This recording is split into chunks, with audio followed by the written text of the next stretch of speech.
Hello.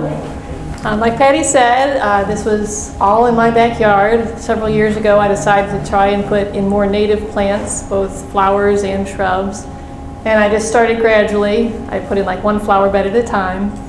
And it was amazing how many pollinators started coming, the native pollinators. And I never expected to get a whole life cycle of a butterfly or anything else.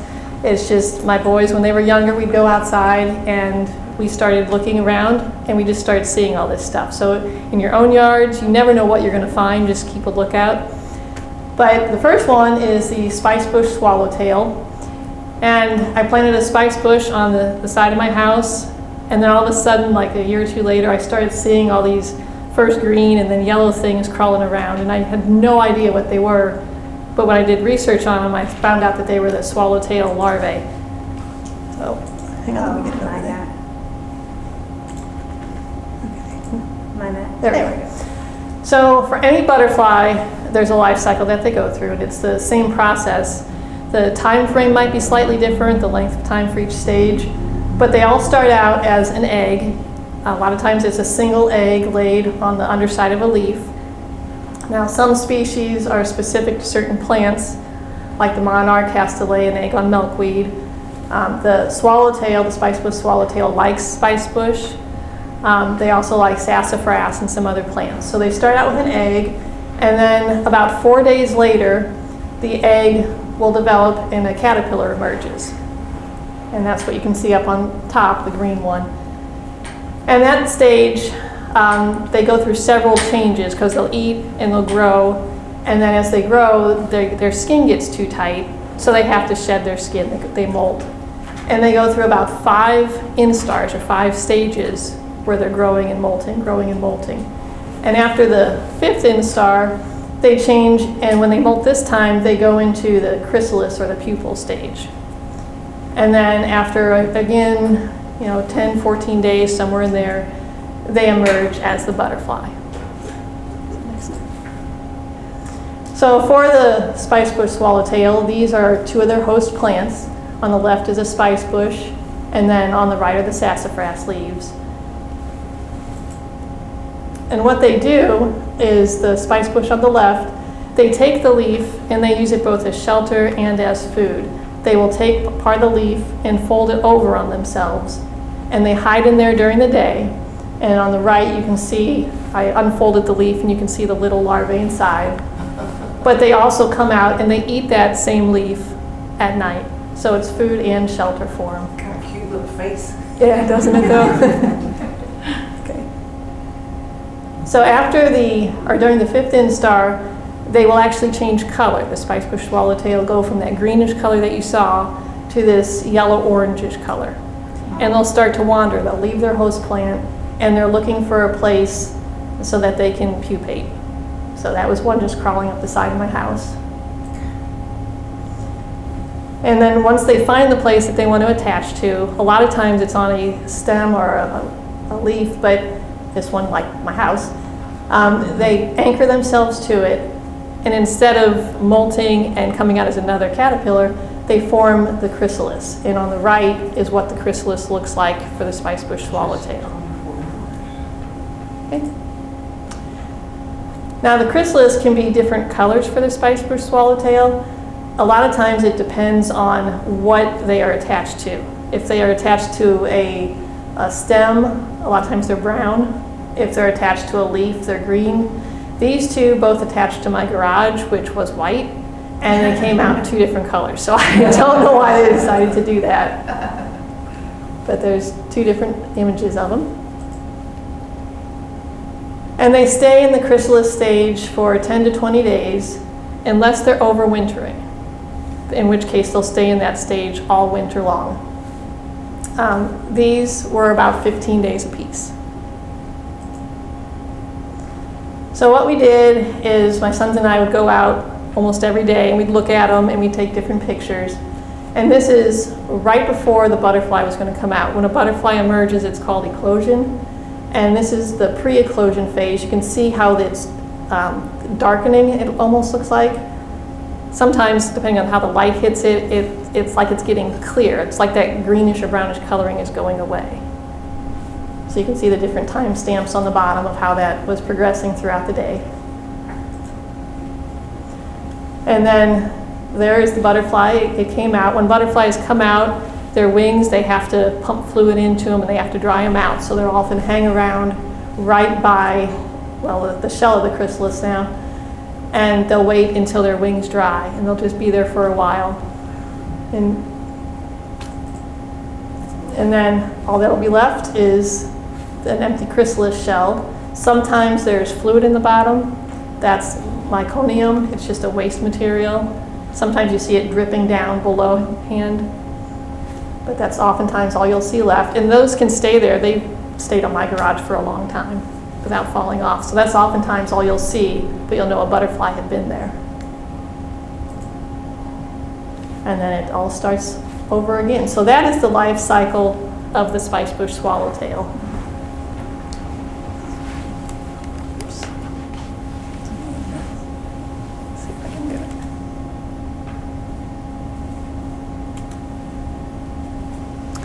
So everybody's always interested in monarchs. And so Holly also was able to do that. Watch the monarch.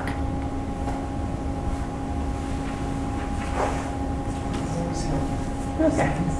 So this one was in one of my wildflower gardens. We had planted milkweed, and it's been really hit or miss. Some years we get just a few caterpillars, some years we don't get any. This year, it was about 5 years ago, we had caterpillar everywhere. It was just amazing, and here's one of the pictures. They were just like crawling up and down all the plants. I never got an egg of them, but I got the caterpillars. So they would eat, and again, they eat for like 14 days, 10 to 14 days they spend. And then they start wandering around. So then we started seeing them just crawling through the grass and over rocks. And they decided to attach themselves to my house again. And so we saw them. This one I watched attach. And when it molted, it actually dropped its skin off, and that was right below it on the deck. So we could see like the crumpled up skin that was down there. And then that's what remained afterwards. That was the chrysalis. Wow. So I thought, oh cool, you know, we get to watch this. That all happened in one day. Yeah, that was all one day. Just I would go out periodically, and I was lucky enough to catch it all. So it's on the left-hand side, when it showed the caterpillar, it looked like you could see the little bit of the white attachment that's obvious on the right. Mm-hmm. Is that same attachment? Yeah. So it attaches, Mhm. then drops its shell, and that's left? Yeah, it attaches. The shell kind of splits and falls off of it. And instead of a larger caterpillar emerging, you're left with the chrysalis. And could you tell it was that like spider webby stuff, the attachment, the white attachment to the house? It looked just like that. I mean, it's like silk. Yeah, And so, yeah, you could tell what it was. So the next day I got up to look at them, and this time there were two right next to each other. So another one had come during the time that I had last been out there, and so I thought, great, now I can watch two form. So the next few slides, you'll see a side-by-side comparison, and you'll see the development of it. So we'll follow that. So it just, every day we'd go out, sometimes my son took the pictures, sometimes I did, and we would just photograph them to see how long this would take and what changes we could see. So that's the 6th and 7th, 8th and 9th. Not much going on, they look pretty much the same. Again, not much. We were like 6 days into it now. But they're actually kind of pretty if you just watch them. And they can move if something comes to like attack it, like if a bird would peck at it, they can wiggle to startle things off. How long are those? When you see them like that, are they an inch long, 2 inches long? Yeah, actually, this lady has a necklace that has one. So yeah, they're about an inch long. But if you look on the left, you can start to see butterfly colors showing through, the actual colors of the monarch. And when it starts doing that, you know it's really close to that eclosure point. And then the next day, it was completely changed. And so I thought, okay, it's going to happen soon. And I still didn't know if it'd be like 5 minutes or an hour. So later on that day, there was the butterfly and it's drying its wings. And then there it's spread out. And I want to show you, I'll just point. Right here, that lets you know that it's a male. The males would have those little dots on the wings on the monarch. The females won't. So that was a male that came out.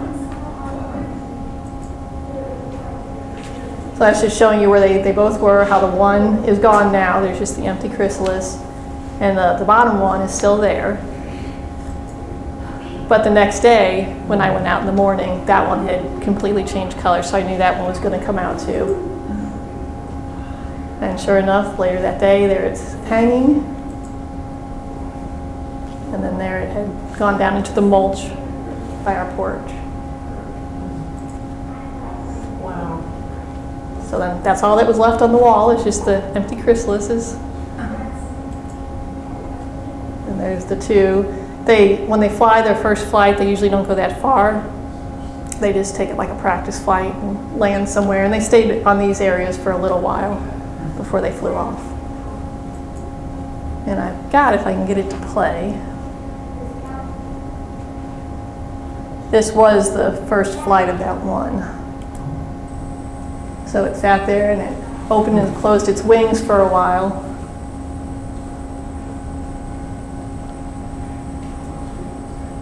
And then finally it was ready. And it finally ended up in one of the trees back there. Wow. That's awesome.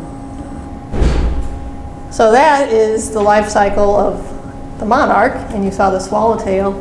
And this is something that you can do, in your yard. Just, go out and look. You never know where you're going to find them. I did not expect to find either of these, but it's kind of neat when you can do that.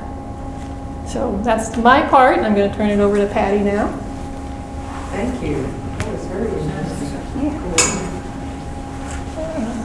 I actually don't think it's recording. It's not lit up. I know, and then it says stop video. So I wasn't sure. Hopefully we did it right. I think this butterfly quilt is absolutely beautiful. Holly, you want to tell us a little bit about it? Sure. This was something, my dad's family is from Tennessee, a small town in Tennessee, and his grandparents, his grandmas, would get together and have big quilting bees. And so this was one of the quilts that they made. He doesn't know exactly who it was, if it was an aunt or a grandma or what, but it's just been passed down through the family, and this is another one. We ended up with a whole pile of quilts that unfortunately got stuck in a closet and stayed there for a long time, but luckily we can bring them out now. This was all hand done. It's an applique, but I just thought it was kind of pretty, and since we were talking about butterflies today, It is. it's gorgeous. It's so Yeah. happy looking. Very Yeah, it cheery. Yeah, it is. So Holly talked about the life cycles, and how cool is that? Catching that entire process.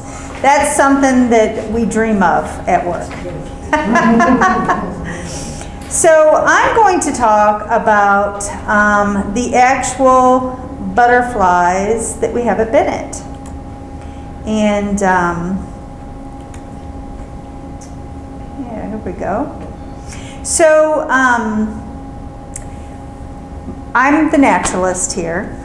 I've been here 4 years and I'm learning every day. And I don't know everything, but what I do know is that you'll only learn if you get out in nature and start observing and then looking things up in books. And so the butterflies I'm going to show you today are specifically, they were found in Bennett and they're at Bennett. So I hope you enjoy this. One of the things that we have a problem with is competition. That's the whole reason why we have state parks and we have different preserves, is to set aside land so that they can have the native plants and the habitat that they need so that they can flourish. And so one of the competitions we have is for the pollen are bees, not only native bees, but the European bees and honeybees. And although everybody really enjoys honeybees, sometimes they do take pollen away from our native pollinators. But what makes a butterfly? Well, every time we see a butterfly, we pretty much know, but there are some butterflies that don't look what we would think would be butterflies. When you think of a butterfly, you think of these big, wings, and sometimes they'll have these abdomens that have spots on them. But actually, although the wings and the head and the antennas that is what makes a butterfly, there are a lot of different types of butterflies. And so I'm going to talk about that today. But before they even make it to that butterfly stage, they have to go through the process like Holly had talked about. And what's unique is that some of them actually have spines. This is a saddleback caterpillar, and you can see it has spikes on it. And so that when something touches it, it inflicts pain on it. And it's a survival type of mechanism. We have black swallowtail here, and it actually likes water hemlock. And although water hemlock is poisonous for us, it can eat it just fine. And so that's a unique thing to the black swallowtail. There are specialized butterflies and there are non-specialist butterflies. And what that means is some butterflies only like certain plants, like she had talked about with the monarch and the milkweed. But there are other plants also. And generalists or non-specialists, they'll feed on any type of plant or pollen. So some of them that we have here, we have the western tiger swallowtail, you see up in the left-hand corner. It prefers sycamore and willow, actually trees. And when most people think of butterflies, you think of flowers. You don't think of trees, but they actually prefer those trees. And we have lots of sycamore, and wherever you have water, there's usually willow growing. So a good place to find those are right on the Savannah Trail. As you start to walk across the trail where it crosses water, there's willow there. So that's a good place to find that butterfly. We have this admiral, it prefers willow also. And then we have this orange sulfur, it prefers alfalfa. And usually what grows around parks is farmland. And so although we don't have alfalfa in our park, we have it around the park. So around some of the areas in the park, you will see that butterfly. Of course, the monarch prefers milkweed, but my favorite is the zebra swallowtail. It prefers the pawpaw tree. And I just find it's my favorite. And you will see them around here. They like to feed on that, what happened to my screen? Sorry, technical difficulty there. They like to feed, and actually you will see them around the pawpaw trees, which pawpaws like water, so they're again going to be by the spring and by water sources. This is one that I'm looking for this year, and I hope I find it, and if not this year, next year, but the plant pussy toes, it's there on the right. This butterfly prefers that. And you can see its wings are a little bit different than most of the butterflies we've seen so far. These two look a lot alike. The Ozark swallowtail, and the black swallowtail. But the main difference is basically the face is yellow, and the black pupil and the eye spot on the edge of the wing is not centered. It touches the inner edge of the wing. Now that's kind of hard to figure out whenever you are just watching. And so that's why I have up here this butterfly net. That's the preferred way to catch butterflies to verify what you have. And it's okay to use a butterfly net and catch them. You'll do least harm to them. When you try to catch them with your hands, you end up smushing them or something like that. It's best to use a type of net like this. There are also hand nets like this one. And you just catch it, and then a lot of times if it's a chrysalis or something, you could put in there. But you just examine it and then you let it go. You don't want to keep anything in nature, you want to let it go. Are those the black ones that are always around on the ground? No, they're typically, well, you may see them on the ground. You may see them on the ground, and what they're doing is drinking some water. Okay. Yeah. But typically the small ones,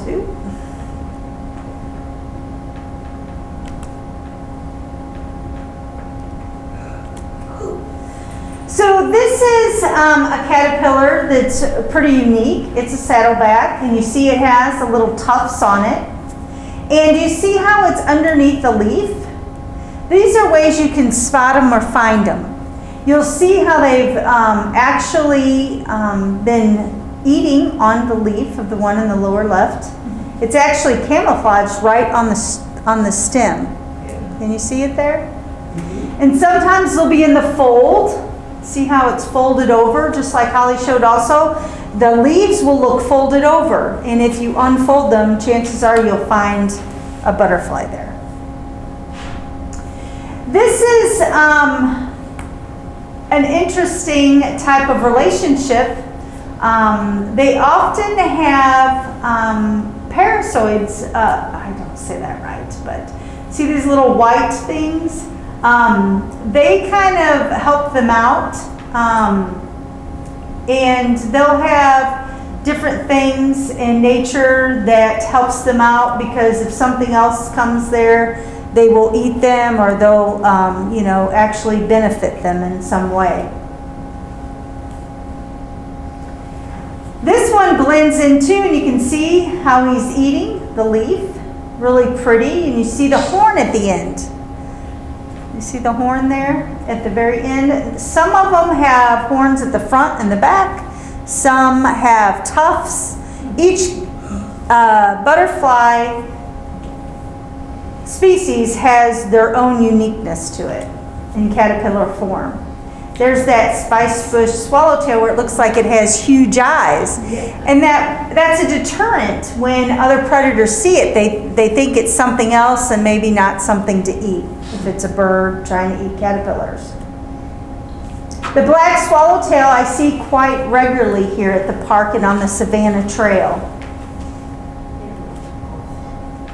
And this is an emperor, and that's on basically common pokeweed. So even things that you think are weeds and annoying, butterflies enjoy them. This is a red spotted purple, because we can't have a butterfly program without showing you pretty butterflies, right? This is a skipper, and this is one, like I said, some of them don't quite look like butterflies. A skipper are the butterflies that you see flitting all around. Flit, flit, flit, flit, flit, flit. They don't have these huge wings where they're smooth and graceful. They're the ones that are just zipping around real fast. And they look a little different, don't they? Now we do have butterflies. This is actually a zinnia, and this is one in my garden. We have some books up here if you want them about butterfly gardening. And it's an annual flower, but a lot of generalist butterflies will go on them. And they also like dill. So in your garden, just growing dill and parsley and different herbs, it will attract butterflies. But we have some butterfly gardening and conservation magazines up here, as well as some lists of butterflies that you can look for within our park. Now here's some that are beautiful in different colors, and here's one that people get confused with. Over on the right, that's a hummingbird moth. It looks like a butterfly. It almost looks like a crab with wings, and it's really pretty, but it's actually a moth. And the main difference, you'll notice, do you see the antennas, how on the moth it's thicker? Where on the butterfly, it's thinner and kind of has like a bump on the end. That's a real good indication of a difference between a butterfly and a moth in the field. An IO moth looks like a butterfly. It's pretty, but if you notice, it has kind of frills coming off its antenna. And it has really pretty markings, and that again is to deter predators. But it's a moth. And then the Luna moth. It looks like a butterfly, but again, look at those antennae. They're thick all the way through. And then a lot of people, they wonder, what eats butterflies? Well, wasp, ants, parasitic flies, birds, snakes, rodents, toads, lizards, dragonflies, bats, and bears. And these tink caterpillars that you see at the bottom, a lot of people don't like them and they try to take them down, but it's actually a good food source. Bears eat them when they come out of hibernation. And they love to eat tent caterpillars. And so for that reason, I leave them around. But the little moth down at the bottom, that's what they end up becoming. So not all caterpillars become butterflies. There's butterfly research surveys that go on, especially with monarch. It's called monarch tagging, and it's a little sticker. You catch with your net a butterfly, and you actually put a sticker on them after they've just emerged. And then if you would happen to find a butterfly that has a tag or find one of these tags on the ground, you want to call that phone number because they're actually doing research to find how far those butterflies go. The research we're doing in our own park, Al Griffin and some Ozark Master Naturalists as well as myself, and then the Department of Conservation, they have some staff that come in here to see what butterflies are here. We're in the process of doing some work on some glades, and we do prescribed burns to increase the flora so that it will increase the butterflies here at Bennett. So that's a little bit about butterflies, Bennett. Do you have any questions before we move on to the quilting part? Yes? Some of the plants that I see in the list always of what pollinators like, I don't find at local garden centers, that sort of thing. Is there anything with the nursery down at Salem or up toward Jeff City that works together to try to help us spread those things? Yeah, in Jefferson City, there is the one just on the south side of town? Mm-hmm. And can folks buy from them? You can buy from them. You go there? I go in the spring. We went in April and buy them. And they told me they had like 3 times the requests for native plants this past year. Because with everybody at home with COVID, everybody's starting to put in their own pollinator gardens, which is a good thing. But that is a good place to get them. There are other companies. I can't promote any one over the other, but there is several companies that do native gardens or native plants. What you need to be mindful of is the genetics of it. In state parks, we don't take any plants outside of 50, or seeds without, it has to be within 50-mile radius. That's what I was thinking. I just hate to do something that's invasive with unintended Right. consequences, and I think the state nursery would have a better chance of being. Yeah, Okay. yeah, and they usually. I've never caught them open, so I'll check them. Oh yeah. What we do is we do seed collecting. So when the plants are gone to seed, collect seed, and then I redistribute them where I want them. And that's worked pretty good. But it's time consuming and it's a lot of work and you don't always get viable plants from the seed. But that's how we do it because we're trying to keep the genetics the same. But they're gonna get the pollen off any plant. You know, they're even our invasives, like multiflora rose is an invasive, but they'll be all over the multiflora rose because of the nectar and pollen. So, good questions. Any other questions? So are there other butterflies that are as specific as Yes. the monarchs on needing a plant to propagate? Yes.